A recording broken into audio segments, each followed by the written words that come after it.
বন্ধুরা এই মেয়েটি ওয়াদা করেছিল যদি এই চুড়িতে আলো না জ্বলে তাহলে আমি চলে যাব আর অজয়কে কখনোই আমার মানবো না। আর এটাও বলেছিল যদি এই চুড়িতে আলো জ্বলে তাহলে আমি অজয়কে বিয়ে করব। চলো দেখি এই চুড়িতে আলো জ্বলে কি না। জলদি লাইট বন্ধ করো। অনেক হয়ে গেছে তোমার ড্রামা, জলদি বাইরে বের হও। আমি এখান থেকে কোথাও যাব না। আর এই চুড়িটাও আমার, এটা আমি কাউকে দিব না। যদি এই চুড়ি তোমার হতো তাহলে তুমি জানতে এই চুড়িতে লাইট জ্বলে। রিয়া তোমার ব্যাপারে আমি এটা ভাবতেও পারিনি। তুমি কি যাবে নাকি সিকিউরিটিতে তোমাকে ধাক্কা দিয়ে বের করে দিব? আমি চলে যাচ্ছি আরজু, তোমাকে তো বাইরে দেখে নিব।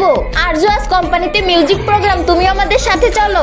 বন্ধুরা মনে হচ্ছে আরজুর বিয়ে তো আজ হয়েই ছাড়বে। আরে কিউটি পটিটি কোথায় বসেছে আমি তো দেখছিই না। আমাকে গিয়ে ওর কাছে বসতে হবে, নয়তো ও আমার থেকে কষ্ট পাবে। আব্বা চল দূরে যা।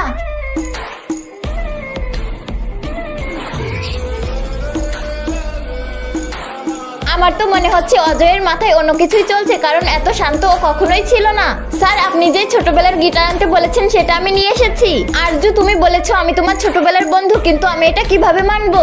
আমার অনেক ভালো মনে আছে আমার ছোটবেলার বন্ধু অনেক ভালো গিটার বাজাতো। তুমি যদি ছোটবেলার মতো গিটার বাজাও তাহলে আমি তোমাকে বিয়ে করে নিব। এখন আসবে এই কাহিনীতে মজা।